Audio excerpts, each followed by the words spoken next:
দি। আরে এটা কি? এটা তো দেখি পাগলি বুড়ি। ওরে বাবা, মা দেখো ওটা পাগলি বুড়ি। আরে তাড়াতাড়ি পালা, না হলে ধরবে এসে। এই তোরা কি আমাকে দেখে ভয় পাচ্ছিস না? এখনই কিন্তু ধরবো। আরে ভয় পাচ্ছি না মানে? এই যে ধরতে গেলাম। আরে মা তাড়াতাড়ি পালাও, না হলে আসে ধরবে। তাড়াতাড়ি ঘরের ভিতরে আসো, আমি এখানে লুকায় পড়ি। আরে এটা কি? আরে এটা তো মাই। মা চুপ করে এখানে থাকো, আমাকে দেখে ভয় পাও না? আরে ও তো দেখি ঘরের ভিতরে চলে আসছে, তাড়াতাড়ি লুকায় থাকো।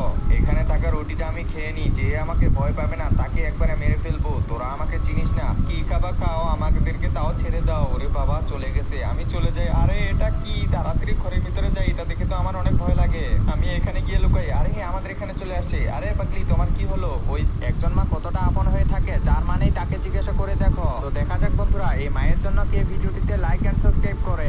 আর যারা মাকে ভালোবাসো না তারা ভিডিওটি থেকে দূরে থাকো। তাড়াতাড়ি ওইদিকে যাই দেখো। আরে ওইদিকে আবার কি আছে, যাই দেখি তো। আরে এখানে তো কিছুই নেই। আর একটু আগে যাই দেখি তো। আরে ওইটা দেখো, ওইটা। আরে ওইটা তো দেখি বিড়াল। আর তুমি বিড়াল দেখে এত ভয় পাও? হ্যাঁ, যে বিড়াল দেখে ভয় পায়